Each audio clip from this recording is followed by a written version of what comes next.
आज से हजारों साल पहले एक ऐसे महान गुरु हुए जिन्हें स्वयं शिव जी ने संजीवनी विद्या की शिक्षा दी। उन्हें शास्त्रों से लेकर शस्त्रों तक, वेदों से लेकर उपनिषदों तक सबका संपूर्ण ज्ञान था और वे देवताओं के गुरु बनने वाले थे।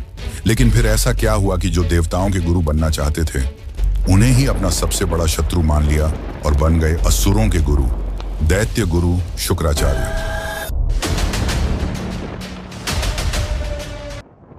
शुक्राचार्य एक ऐसा नाम जो ये सवाल खड़ा करता है कि क्यों इतने ज्ञानी ऋषि ने देवताओं को छोड़ असुरों का गुरु बनना स्वीकार किया। उनकी विद्या के सामने देवताओं के गुरु, देवगुरु बृहस्पति तक नतमस्तक हो जाते थे। वो ऐसे गुरु थे जिनसे स्वयं देवता भी डरते थे।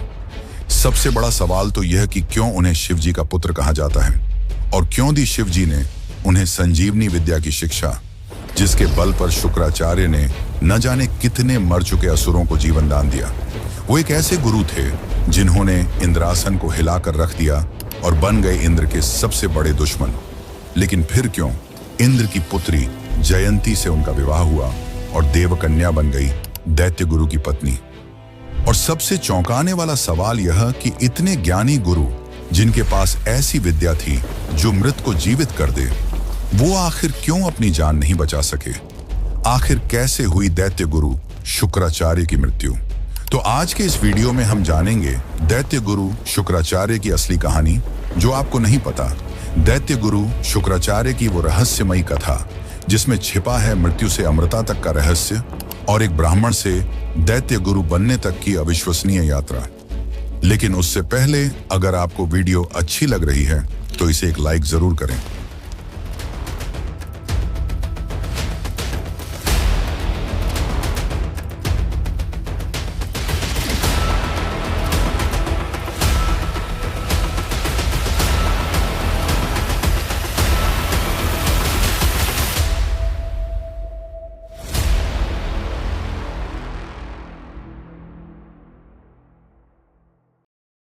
सृष्टि के आरंभ से संतुलन बनाए रखने के लिए ब्रह्मा जी ने दो प्रजातियों की रचना की, देव और असुर।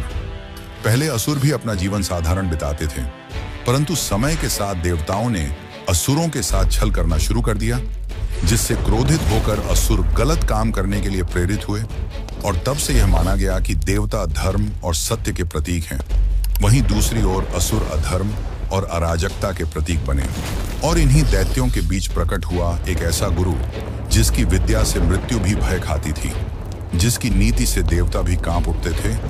वह थे महर्षि भृगु और काव्या माता के पुत्र शुक्राचार्य। महर्षि भृगु जो सप्तऋषियों में से एक थे, जिन्हें ज्ञान, यज्ञ और ज्योतिष का परम आचार्य कहा जाता था, और उनकी पत्नी थी काव्या, जिन्हें काव्य माता या काव्य कन्या भी कहा जाता था।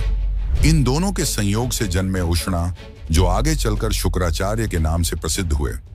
उनका जन्म श्रावण मास की अष्टमी तिथि को हुआ था, एक ऐसा दिन जब स्वयं ब्रह्मांड की ऊर्जाएं संतुलन में होती हैं। बचपन में ही उन्होंने अपने पिता से आशीर्वाद लेकर अंगिरस ऋषि के आश्रम की ओर प्रस्थान किया। अंगिरस ऋषि का आश्रम उस युग का सबसे प्रतिष्ठित स्थान था, जहां स्वर्ग और पृथ्वी के बीच का ज्ञान एक सूत्र में बंधा था। यहाँ देवता, ऋषि पुत्र और मुनि अपने अपने ज्ञान के मार्ग पर साधना करते थे। इन्हीं विद्यार्थियों में दो नाम सबसे तेजस्वी माने जाते थे। एक थे अंगिरस के पुत्र बृहस्पति और दूसरे थे भृगुपुत्र शुक्राचार्य। दोनों में अद्भुत प्रतिभा थी। दोनों के मन में धर्म और ज्ञान के प्रति अगाध निष्ठा थी। लेकिन नियति ने उनके बीच एक ऐसा अंतर रखा जो आगे चलकर सृष्टि के इतिहास को बदल देने वाला था। शुक्राचार्य अत्यंत बुद्धिमान थे। वे वेद, ज्योतिष, औषधि, नीति और युद्ध नीति के गूढ़ रहस्यों को शीघ्र ही आत्मसात कर लेते थे। वहीं बृहस्पति भी तेजस्वी थे, परंतु शुक्राचार्य के मुकाबले वे थोड़े पीछे थे। धीरे धीरे शुक्राचार्य ने अनुभव किया कि गुरु अंगिरस अपने पुत्र के प्रति अधिक झुकाव रखते हैं। यह भावना उनके मन में बार बार चुभने लगी और एक दिन उन्होंने साहस कर गुरु अंगिरस से पूछा, गुरुदेव, जब मैं भी समान रूप से अध्ययन करता हूं तो बृहस्पति को अधिक ज्ञान और आशीर्वाद क्यों मिलता है? इस प्रश्न पर आशी अंगिरस मुस्कुराए और बोले, शुक्र, मेरे लिए सभी शिष्य समान हैं। पर इस जवाब से शुक्राचार्य के मन को संतुष्टि नहीं मिली। इसके बाद शुक्राचार्य ने अंगिरस का आश्रम छोड़ दिया और गौतम ऋषि के आश्रम की ओर पहुंचे और उनसे आग्रह किया कि वे उन्हें शिक्षा प्रदान करें। गौतम ऋषि ने स्नेहपूर्वक उन्हें अपना शिष्य बनाना स्वीकार किया। वहां उन्होंने ब्रह्म विद्या, औषधि शास्त्र, तंत्र और नीति का गहन अध्ययन किया। फिर एक समय जब वे अपनी विद्याओं में निपुण हो गए, तब उन्होंने देवताओं के गुरु बनने की इच्छा व्यक्त की, क्योंकि वे भी चाहते थे कि उन्हें देवताओं का सम्मान और इज्जत मिले। और इसी इच्छा के साथ वे इंद्रलोक पहुंचे। वहां बृहस्पति भी मौजूद थे। अब देवता द्विविधा में थे कि किसे अपना गुरु बनाएं। यह बात तो सभी जानते थे कि शुक्राचार्य हर मायने में बृहस्पति से कहीं आगे हैं, परंतु इंद्र की बृहस्पति के साथ गहरी मित्रता होने के कारण बृहस्पति को देवताओं का गुरु चुना गया। इतना ही नहीं, शुक्राचार्य जिस सम्मान की इच्छा लेकर इंद्रलोक पहुंचे थे, उसे भी तोड़ते हुए इंद्र ने भारी सभा में कहा, तुम्हारी माता काव्या दैत्य कुल से है और हम किसी असुर को अपना गुरु नहीं बना सकते। यह बात शुक्राचार्य को चुभ गई और उसी पल से वह ऋषि जो देवताओं के गुरु बनना चाहते थे, बन गए देवताओं के सबसे बड़े दुश्मन। शुक्राचार्य पाताल लोक की ओर चल पड़े। वहां दैत्यों ने उन्हें वह इज्जत दी जिसकी उन्हें चाह थी, और तब से वे बन गए दैत्य गुरु शुक्राचार्य। लेकिन शुक्राचार्य की कहानी यहां समाप्त नहीं होती। उनकी असली कहानी तो अब शुरू होती है कि कैसे स्वयं शिव जी ने उन्हें सिखाई संजीवनी विद्या, जिसके बल पर वे किसी भी मृत को फिर से जीवन प्रदान कर सकते थे। तो चलिए अब जानते हैं शुक्राचार्य की असली कहानी। जब किसी हृदय में अपमान की अग्नि प्रज्वलित होती है, तो वह या तो उसे भस्म कर देती है या उसे कुछ ऐसा बना देती है जो इतिहास को बदल दे। अंगिरस के आश्रम से निराश और आहत होकर निकले शुक्राचार्य अब उसी रूपांतरण के मार्ग पर थे। उनके भीतर की पीड़ा उन्हें एक ऐसे लोक की ओर ले जा रही थी जहां अन्याय के विरुद्ध विद्रोह जन्म लेता था। पाताल लोक, दैत्यों का राज्य। कहा जाता है कि जब शुक्राचार्य वहां पहुंचे तो समस्त दैत्य समुदाय विस्मित रह गया। दैत्यराज ने उन्हें प्रणाम करते हुए कहा, हे भृगुपुत्र, आपके ज्ञान का हम लंबे समय से आदर करते आए हैं। आज यदि आप हमारे गुरु बन जाएं, तो कोई भी देवता हमारे विरुद्ध विजय प्राप्त नहीं कर सकेगा। इन शब्दों में शुक्राचार्य को वह आदर मिला जिसकी उन्हें वर्षों से प्रतीक्षा थी। वे मुस्कुराए, किंतु वह मुस्कान करुणा और प्रतिशोध के मिश्रण से भरी थी।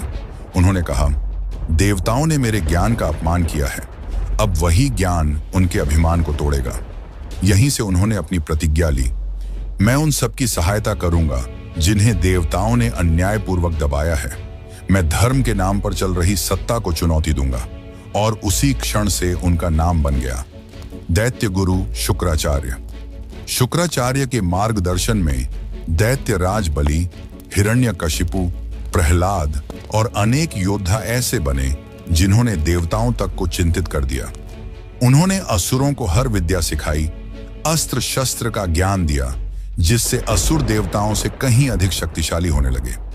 लेकिन फिर भी जब भी देवता और असुरों के बीच कोई युद्ध होता, देवता ही जीतते, क्योंकि उनके पास था वह अमृत जो समुद्र मंथन से निकला था, और विष्णु ने चाल से वह अमृत केवल देवताओं में बांट दिया, जिसके कारण वे मारे जाने के बाद भी फिर से जीवित हो जाते। यह देखकर असुर भयभीत होने लगे और इसी क्षण शुक्राचार्य ने वह विद्या सीखने की ठानी जिससे मृत भी पुनः जीवित हो जाए, और उस विद्या का नाम था संजीवनी विद्या, जो उन्हें केवल शिव ही सिखा सकते थे। और इसी ने उन्हें प्रेरित किया एक ऐसी असाधारण तपस्या के लिए जिसने इंद्रलोक तक को प्रभावित कर दिया। कहा जाता है कि शुक्राचार्य एक विशाल वृक्ष की शाखा से उल्टा लटक कर नीचे प्रज्वलित हवन कुंड के धुएं को श्वास के रूप में ग्रहण करते हुए 1000 वर्षों तक तपस्या में लीन रहे। उनके तप का तेज इतना प्रबल हुआ कि उसकी आभा देवलोक तक पहुंच गई। स्वर्ग में बैठे इंद्र को जब यह बात पता चली कि दैत्य गुरु संजीवनी विद्या प्राप्त करने की साधना कर रहे हैं, तो वे भयभीत हो उठे। उन्होंने सोचा, यदि शुक्राचार्य यह विद्या प्राप्त कर लेंगे तो देवताओं की सत्ता समाप्त हो जाएगी। भय के कारण इंद्र ने अपनी पूरी शक्ति लगा दी इस तपस्या को भंग करने में। पहले उन्होंने मृदु हवाएं भेजी, फिर प्रचंड तूफान और अंत में अपनी अप्सराओं को, परंतु शुक्राचार्य का ध्यान अटूट था। उन्होंने अपनी आंखें तक नहीं खोली, जिससे इंद्र की चिंता बढ़ गई। अंततः इंद्र ने स्वयं अपनी पुत्री जयंती को आदेश दिया कि जाओ, किसी भी उपाय से उसकी तपस्या भंग करो। यदि वह सफल हो गया तो हम सबका अंत निश्चित है। जयंती सौंदर्य और बुद्धि दोनों में अद्वितीय थी। वह धरती पर उतरी और उस तपस्वी के सामने आकर खड़ी हुई। उसने अपने सारे आकर्षणों का प्रयोग किया, पर शुक्राचार्य की एकाग्रता अडिग रही, जिसके बाद जयंती ने शुक्राचार्य के नीचे जल रही अग्नि पर विषैले पदार्थों को मिला दिया, और जैसे ही उसका धुआं शुक्राचार्य के शरीर में गया, उनके शरीर के विभिन्न अंगों से खून की नदियां बहने लगी। परंतु उन्होंने अपनी तपस्या नहीं रोकी। यह सब देखकर जयंती को अपनी गलती का एहसास हुआ और वह वहां से लौट गई, और शुक्राचार्य अपनी तपस्या में लीन रहे। अंततः हजारों वर्षों की कठिन तपस्या के बाद शिवजी उनकी साधना से प्रसन्न होकर उनके सामने प्रकट हुए और कहा, हे भृगुपुत्र, मैं तुम्हारी तपस्या से प्रसन्न हूं, मांगो, क्या वर मांगते हो? तब शुक्राचार्य ने शिवजी से संजीवनी विद्या सिखाने की प्रार्थना की। शिवजी ने उन्हें संजीवनी विद्या सिखाई और साथ ही यह चेतावनी दी, हे शुक्राचार्य, इस विद्या का दुरुपयोग मत करना। शुक्राचार्य ने श्रद्धा से झुककर वचन दिया, प्रभु, मैं इस ज्ञान का उपयोग केवल भलाई के लिए करूंगा। इसके बाद शिव अंतर्ध्यान हो गए। फिर इसके बाद ऐसा क्या हुआ कि भगवान शिव ने स्वयं शुक्राचार्य को निगल लिया, और क्यों कहलाए शुक्राचार्य शिवजी के पुत्र? तो चलिए अब उस कथा को भी जान लेते हैं। लेकिन उससे पहले हम यह जान लेते हैं कि क्यों इंद्र की पुत्री जयंती ने इंद्र के सबसे बड़े दुश्मन शुक्राचार्य से विवाह किया। संजीवनी विद्या पाने के बाद शुक्राचार्य सिर्फ एक गुरु नहीं, बल्कि असुरों के लिए वरदान बन गए थे और देवों के लिए अभिशाप। और इसी बीच इंद्र की बेटी जयंती ने शुक्राचार्य के सामने विवाह का प्रस्ताव रखा। पर आखिर ऐसा क्यों? दरअसल जब शुक्राचार्य संजीवनी विद्या पाने के लिए तप कर रहे थे, तब इंद्र के आदेश पर जयंती ने उनकी तपस्या भंग करने की कोशिश की, पर वह असफल रही और उसे अपनी गलती का एहसास हुआ। उस महान संत के लिए उसके मन में श्रद्धा और विनम्रता दोनों जाग गईं, और अपनी गलती का प्रायश्चित करने हेतु वह शुक्राचार्य के आश्रम जा पहुंची और उनसे कहा, गुरुदेव, मुझे अपने किए पर पछतावा है और मैं चाहती हूं कि यहीं आपके साथ रहकर आपकी सेवा करूं। इसी से मेरे मन को शांति मिलेगी।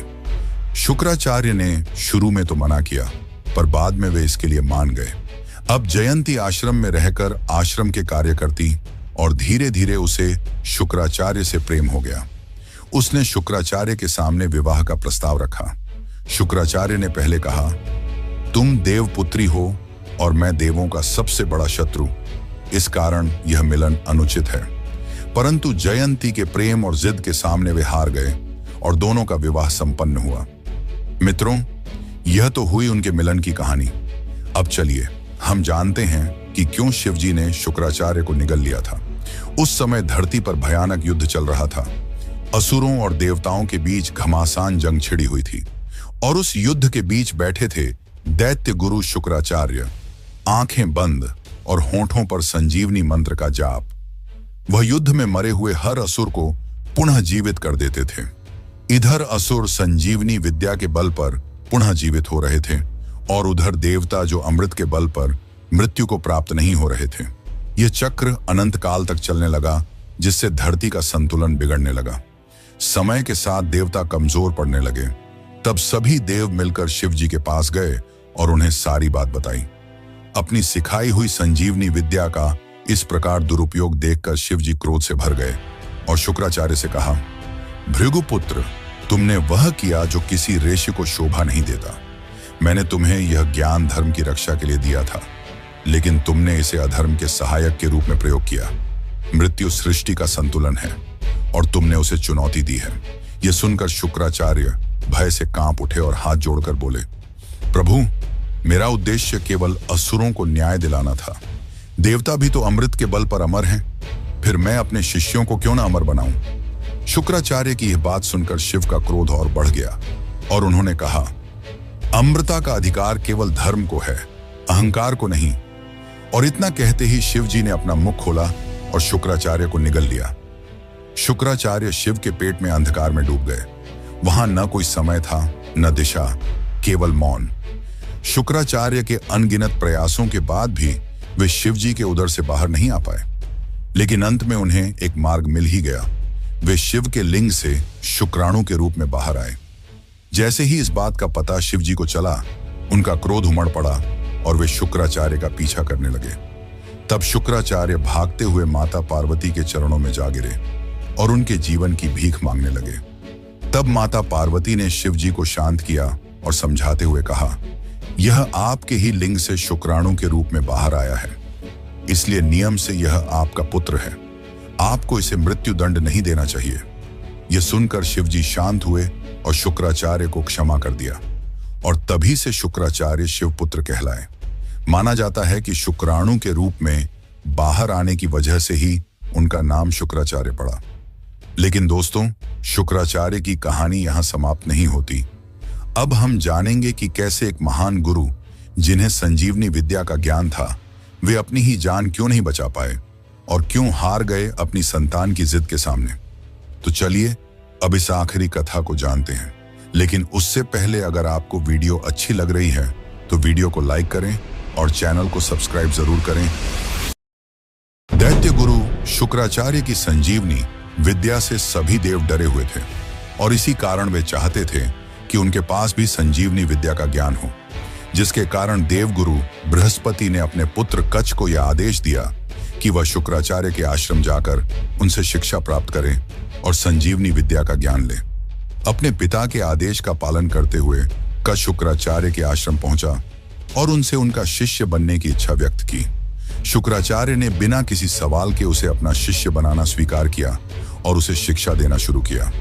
उसी समय शुक्राचार्य की पुत्री भी आश्रम में रहती थी और वह धीरे धीरे कच्छ के तेजस्वी रूप पर मोहित होने लगी और उससे प्रेम करने लगी। पर इस बात से दैत्य बहुत नाराज थे।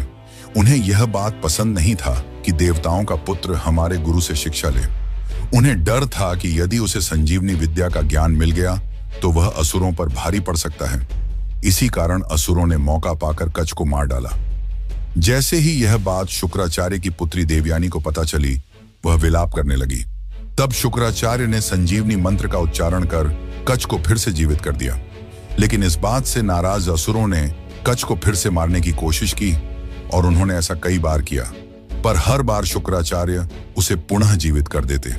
अंततः असुरों ने कच्छ को मारकर उसके शरीर को जला दिया और उसकी राख को शुक्राचार्य के पेय में मिलाकर उन्हें पिला दिया। इसके बाद देवयानी फिर से विलाप करने लगी। अब शुक्राचार्य धर्म संकट में थे। यदि वे पुत्री की बात मानकर कच्छ को जीवित करते हैं तो उन्हें स्वयं मृत्यु को स्वीकार करना होगा। अंततः एक संतान के मोह के सामने दुनिया का सबसे बड़ा गुरु हार गया और उन्होंने कच्छ को जीवन दान दिया और स्वयं मृत्यु को प्राप्त हुए। उन्होंने अपने उदर में ही कच्छ को संजीवनी विद्या का ज्ञान दे दिया। ज्ञान प्राप्त कर कच्छ वापस स्वर्गलोक की ओर जाने लगे। तब देवयानी ने उनके सामने विवाह का प्रस्ताव रखा, पर कच्छ ने मना कर दिया और कहा, मैं तुम्हारे पिता के उदर से बाहर आया हूं, जिसके कारण मैं उनका पुत्र हूं और तुम उनकी पुत्री, तो कायदे से हम भाई बहन हुए, इसलिए यह विवाह धर्म के विरुद्ध होगा।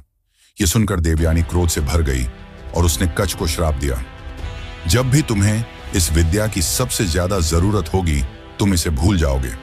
और इस प्रकार एक महान गुरु की कथा का अंत होता है। पर क्या यह सच में अंत था? क्योंकि शुक्राचार्य की कथाएं तो इसके आगे भी मिलती हैं। दरअसल हुआ यह था कि शुक्राचार्य ने कच्छ को जीवन दान देने से पहले ही उसे संजीवनी विद्या का ज्ञान दे दिया था, और जब कच्छ उनके उदर से बाहर आया तो शुक्राचार्य की मृत्यु हो गई। परंतु कच्छ ने अपने गुरु के प्रति अपना दायित्व निभाते हुए सबसे पहला कार्य यह किया कि अपने गुरु शुक्राचार्य को ही संजीवनी विद्या के ज्ञान से पुनर्जीवित किया। और इसके बाद शुक्राचार्य ने अनंत काल तक कई महान असुरों को शिक्षा प्रदान की। तो यह थी एक महान गुरु की कहानी, जो दैत्य गुरु होने के बावजूद आज भी देवगुरु से अधिक पूजे जाते हैं। और मित्रों, अगर आपको हमारी वीडियो अच्छी लगती है तो कमेंट करके जरूर बताइए कि आप और किन किन विषयों पर वीडियो देखना चाहेंगे। बाकी इस वीडियो को अंत तक देखने के लिए आपका धन्यवाद।